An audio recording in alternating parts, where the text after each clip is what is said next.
Bonjour, moi c'est Agnès, je suis préparatrice mentale pour les sportifs. Et pas que d'ailleurs. Je suis spécialisée en cohérence cardiaque. J'accompagne les gens à gérer leur énergie, à gérer leurs émotions. Enfin, l'un ne va pas sans l'autre. L'idée c'est un peu ça. J'accompagne les gens à prendre en considération l'énergie dont ils disposent en fonction de ce qu'ils ont besoin de faire dans la journée. Et je leur apprends à gérer leurs dépenses et à penser à remettre de l'énergie dans la batterie. J'imagine qu'il est un peu atypique à mon âge, mais à la base je suis lanceuse de javelot. J'ai été entraîneur d'athlétisme. Et à un moment dans mon parcours, d'un point de vue professionnel, je faisais totalement autre chose puisque j'étais commerciale, chargée de com, rien à voir concrètement. Mais à un moment dans mon parcours d'entraîneur, je me suis rendu compte qu'il me manquait quelque chose d'un point de vue. On s'occupait de plein de choses au niveau des tactiques. Et vraiment, j'ai bien compris que le mental avait été oublié. Ouais, avait été oublié. Moi, c'est quelque chose qui m'a manqué dans mon parcours. J'ai fait plusieurs formations. À un moment, on arrive à un titre de préparateur mental, mais du coup, ça peut être sophrologue. Enfin, il y a plein de choses qui sont rentrées là-dedans. Et en 2019, je découvre sur les réseaux sociaux une école québécoise de Guylaine Girard et qui s'appelle le Guerrier Zen. Et du coup, j'ai aimé le concept et la perception qu'avait cette école québécoise avec une autre façon de penser. Préparateurs mentaux en France ou dans le côté nord-américain, ça ne fonctionne pas pareil au niveau de la préparation. Et donc, j'ai bien aimé cette idée, j'ai accroché à ça et je me suis formée pendant plus de 3 ans à l'école du Guerrier Zen. On a fini avec plusieurs préparateurs mentaux à aider Guylaine à aboutir à l'application. Aujourd'hui, il y a une application qu'on peut télécharger qui est tout à fait gratuite. Et parallèlement à ça, j'ai découvert au début de ma formation la cohérence cardiaque, la pratique de la cohérence cardiaque pour les sportifs. Et là, je me suis rendu compte que c'était l'élément indispensable. Et le premier élément à prendre en charge, c'est de comprendre la capacité de quelle énergie je dispose pour faire tout ce que j'ai à faire. Aujourd'hui, on est tous conscients, on peut tous nous dire « Ouais, ma batterie, ouais, j'ai la moitié de la batterie de téléphone, il faut que je fasse attention parce que j'ai pas de chargeur. » On fait pas ça avec nous. Le matin, ou à midi, si on n'a pas assez d'énergie, on va à aucun moment penser à en remettre, on va continuer à en dépenser.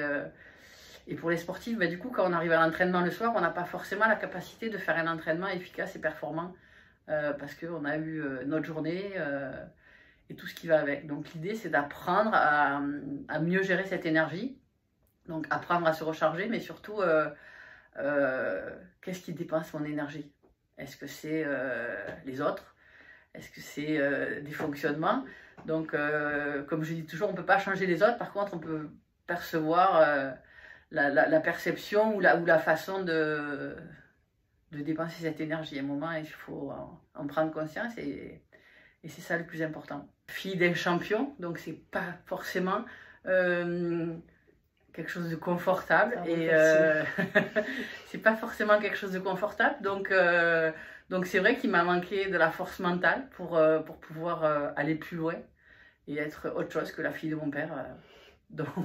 Et d'être sportive à moi toute seule. Mais oui, effectivement, j'ai bien vite compris que le mental avait une importance et que c'était vraiment le facteur oublié de l'entraînement. Donc du coup, je me suis intéressée à plein de choses par rapport à ça. Beaucoup de développement personnel que j'ai fait à titre personnel parce qu'à 27 ans, j'ai eu un grave accident qui m'a permis de me rappeler que la vie pouvait s'arrêter d'un instant à l'autre et que la valeur du temps avait une autre importance. Du coup, je me suis demandé qu'est-ce que je vais en faire de ce temps qui me reste, puisque du coup, a priori, c'était durable. Donc, j'ai voulu en profiter. Donc, j'ai fait beaucoup voilà, de développement personnel, comprendre comment on fonctionne. Beaucoup travailler avec les neurosciences, parce que du coup, j'ai eu un accident à la tête. Okay. Ça a un peu... et maintenant, les progrès des neurosciences nous permettent aujourd'hui de voir que ouais, la préparation mentale, ça n'a rien d'abstrait, ça n'a rien de pas exploitable. C'est des données scientifiques posées avec des expériences et des fonctionnements. Donc c'est intéressant. Aujourd'hui, on peut s'appuyer sur plein de choses. Dans le profil 3S, on part du principe qu'on est tous rationnels, émotionnels ou instinctifs, sauf qu'il y a une particularité qu'on a développée plus que les autres depuis qu'on est petit et du coup qui est devenu notre mode par défaut. Et donc avec l'application, on arrive à identifier ce mode par défaut et comprendre quand on est en état de stress comment on fonctionne. Parce qu'on arrive mieux à corriger ce qu'on a compris et ce qu'on a perçu. Donc ça déjà c'est important. Donc c'est le premier outil que j'utilise quand je travaille avec des sportifs ou des professionnels ou des gens en parcours de soins. Parce que le premier objectif c'est de mieux se connaître soi-même. Je dis souvent pour moins se subir en fait. C'est un peu ça l'idée. Et grâce au profil du guerrier zen, on arrive même à identifier un peu nos forces, prendre un peu confiance en disant j'ai cette aptitude, essayer de travailler ce qui est moins développé et continuer à travailler ce qui est développé.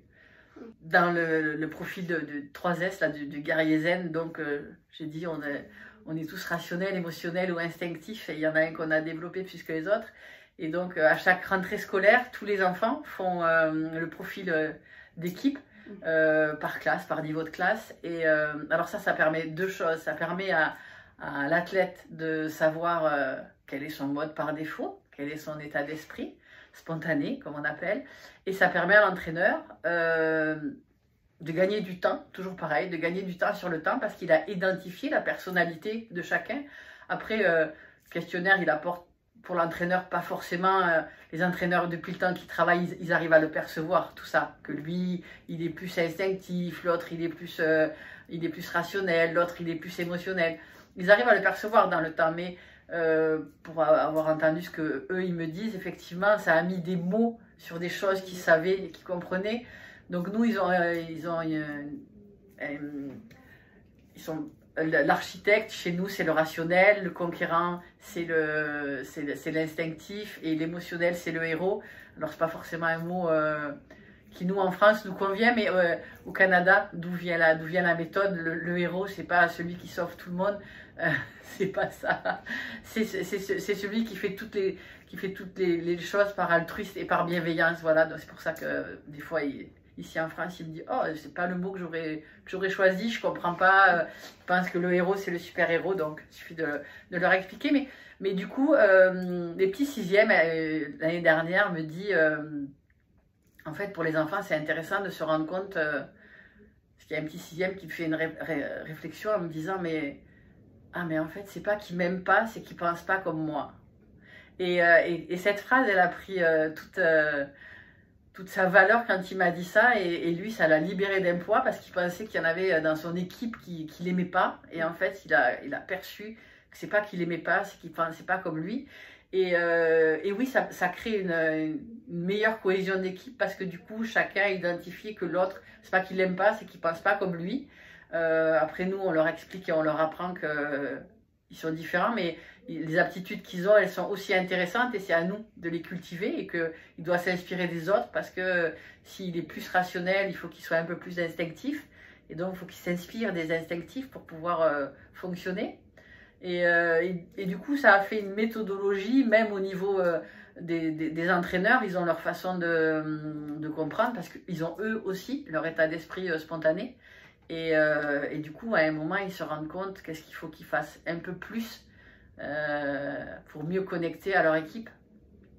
Donc, ça nécessite aussi de leur part un accompagnement. Hein. J'échange beaucoup avec les entraîneurs aussi. Je me rends compte que au début, des fois, il y a des gens, ils ont l'impression qu'en fait, j'ai une baguette magique.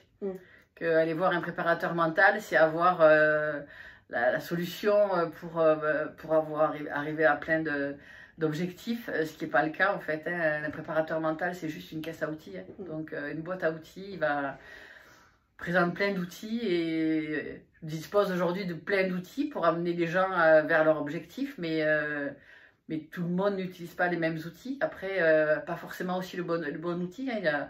On a tous une caisse à outils chez nous. Par contre, on est capable de se servir du marteau pour enfoncer un clou, ou il y en a qui sont capables de se servir du tournevis pour enfoncer un clou. Donc chacun trouve l'outil qui lui correspond et qui lui va bien. La préparation mentale, c'est un peu ça en fait. Chacun trouve l'outil qu'il veut pour faire ce dont il a besoin. C'est une bonne école de la vie, l'UNSS pour les enfants, pour ceux qui ne font pas d'école en club, qui ne font pas d'école ou de sport en dehors de l'école. Moi, je sais que j'ai des amis. Les enfants, ils font que du sport à l'UNSS parce que le week-end, ils n'ont pas envie d'être tributaires, de les amener à l'entraînement ou de s'occuper de perdre leur week-end parce qu'il y en a un qui a le foot, le rugby, la gym.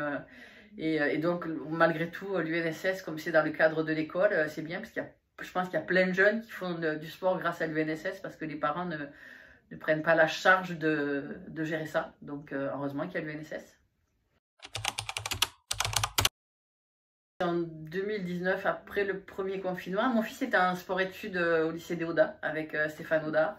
Et lui, il savait que c'était mon métier, donc il me disait, il faudrait venir. À l'époque, je n'étais pas préparatrice mentale à plein temps, j'étais encore chargée de communication d'une station de ski. Et il me disait, il faudrait venir parler avec les enfants. Et je lui disais, ouais, tant qu'il y a mon fils, je ne viens pas, je suis sa maman, j'ai déjà été son entraîneur d'athlétisme, c'est compliqué, je veux vraiment rester à ma place. Et donc, mon fils a été accompagné par une préparatrice mentale, Guylaine Girard, parce que moi, je ne pouvais pas m'occuper de lui.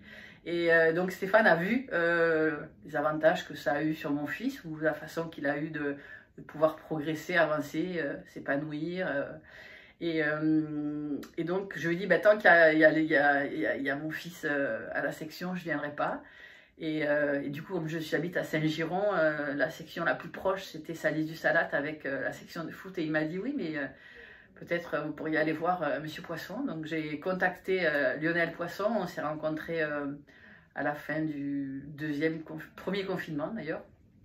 J'ai échangé avec lui, il lui a expliqué ce que je faisais et que ça serait intéressant pour moi de pouvoir aller commencer à pratiquer avec des équipes, parce que jusqu'à présent, je ne m'occupais que de personnes en particulier. On a beaucoup discuté, échangé, parce que ça nécessite pour l'entraîneur qui va travailler avec une personne comme moi, d'avoir la capacité et l'ouverture d'esprit de se dire va falloir que je vais avoir un autre point de vue, il va falloir que je l'entende, que je l'intègre. Donc on a beaucoup échangé tous les deux, parce que c'est aussi prendre le pari pour lui de dire il va falloir que je remette peut-être en cause et en question mes 20 ans que je fais ça, que je fonctionne comme ça. Je vais avoir un autre point de vue, et c'est ce que je lui ai expliqué en fait en lui disant, et dès le début on s'est calé comme ça en disant je lui ai dit, moi je vais jamais remettre en question ce que tu fais, je vais juste te prêter mes lunettes pour que tu vois ce que moi je vois vu de chez moi avec mes aptitudes, mes compétences et mon regard, et t'en feras ce que tu veux, mais en tout cas je te prêterai mes lunettes. Des fois je pouvais pas, je n'interviens jamais quand lui parle avec les enfants, mais des fois je touchais mes lunettes comme ça, et il savait que à la fin de la séance je lui dirais quelque chose. Je lui dirais quelque chose pour un moment précis. Ça nécessite de la part des entraîneurs avec qui je travaille un investissement et une ouverture d'esprit. Après, quand ça fonctionne bien, c'est vraiment intéressant. C'est eux qui décident qui je vois, quel est l'enfant que je vais voir, et pourquoi ils ont besoin que je les voie, parce que eux, ils n'ont pas le temps forcément de discuter ou de comprendre, et puis ils sont à leur poste d'entraîneur. Donc des fois j'arrive, on me dit il faudrait que tu voies un tel parce que c'est compliqué à l'internat. Après les professeurs me disent qu'il y a un peu une baisse au niveau scolaire, donc il y en a, ils me disent ouais, je le trouve un peu fermé actuellement. Donc en fait, voilà, on a l'impression de gagner un peu du temps parce que dès qu'ils perçoivent quelque chose, ben, je prends les petits en entretien, on discute, ça leur fait du bien, ils ont été écoutés, entendus, ils expriment des choses parce qu'on le sait, hein, tout ce qui ne s'exprime pas s'imprime. Et donc l'idée, voilà, c'est de pouvoir exprimer ce qu'ils pensent et ce qu'ils ressentent. Et du coup, on a l'impression de gagner du temps parce que ils se remettent un peu mieux dans le concept et ils reviennent un peu plus à eux présents. Ouais, c'est un peu c'est un bon cheminement et enfin, c'est nous un travail qu'on trouve intéressant et sur lequel on va continuer à travailler comme ça. Ben, je pense que c'est intéressant quand ils sont plus jeunes parce que je dirais que quel que soit l'âge ou quelles que soient les conditions, les gens ou les athlètes, les choses qui me demandent le plus, c'est de leur apprendre à gérer l'émotion et après à pouvoir cultiver la confiance en eux. Alors tout va un peu ensemble, mais je dirais que quel que soit l'âge, les premières choses qu'on apprend à faire, c'est à gérer les émotions parce que c'est ce qui nous fait dépenser de l'énergie. Donc, dans ma façon de fonctionner, c'est ça ma priorité, c'est d'apprendre. Et donc, si on apprend petit à gérer nos émotions, ça sera plus facile plus tard. Quand je dis leurs émotions, ça va être la colère, la frustration. Là, concrètement, par rapport au foot, je dois les amener à comprendre que s'il a pris une mauvaise décision et qu'à un moment, moi je leur dis jamais qu'ils font des erreurs sur le terrain, je leur dis qu'ils ont pris une mauvaise décision. Mais une mauvaise décision, c'est toujours la capacité d'apprendre, c'est une expérience et du coup on apprend derrière. Et je pense que c'est plus en les accompagnant comme ça, à percevoir les choses différemment. Quand il n'y a pas moi qui leur donne ce point de vue-là, ils ont juste le point de vue des parents ou des entraîneurs qui, quand ils prennent une mauvaise décision, on leur dit qu'ils ont fait une erreur et ils se font gronder la plupart du temps. Il y a des choses des fois, ouais, dans la communication. L'entraîneur, c'est le papa, enfin, ou c'est la maman. C'est vraiment les parents qui font l'éducation, qui apprennent. Moi, j'ai plus un rôle de mamie en fait. Hein. Je suis la mamie gentille qui est toujours contente, qui est jamais dans le jugement et à qui on peut tout dire. C'est un peu ça l'idée et cette posture, elle est confortable en fait. Alors même si je trouve pas de solution, en tout cas, il n'y a jamais de jugement. Ouais. Et dans une société où il y a du jugement tout le temps, les enfants, ils sont déjà en train de se juger eux-mêmes. Et pas forcément de façon bienveillante. Donc chez moi, il n'y a pas de jugement. Et c'est vraiment en ça où les amener à se comporter différemment, quoi. Du coup, je les ai vus évoluer et grandir. Alors des fois, je me dis que non, ils n'ont pas changé parce qu'ils étaient déjà foncièrement gentils, bienveillants, envieux. Mais en fait, si, quand même, ouais, ils ont bien grandi, bien évolué. Et est-ce qu'on leur a donné les bons outils? En tout cas, on a essayé. Il faut s'occuper de nos jeunes dans leur spécificité et dans leur globalité. Il faut les accompagner. Il faut les aider à devenir des belles personnes. Et je pense que ça commence par le respect et la considération. On traîne tous au bord des terrains. On n'entend pas forcément du respect et de la considération. Et des joueurs entre eux et des entraîneurs par rapport à leurs joueurs. Et je pense que si il est temps on le disait, hein, de former les entraîneurs. Alors pas à être préparateurs mentaux, c'est pas ça l'idée, hein, mais de les former à une communication bienveillante et non violente. On en est là aussi dans les entreprises, hein, mais je pense que c'est réellement une nécessité d'utilité publique. Le sport doit être un échappatoire, doit être, les jeunes qui font du sport et ils grandissent, leurs meilleurs copains, c'est leurs potes du sport et on grandit tous ensemble. Je pense qu'il est temps de remettre des valeurs à l'ordre du jour et en priorité. Merci.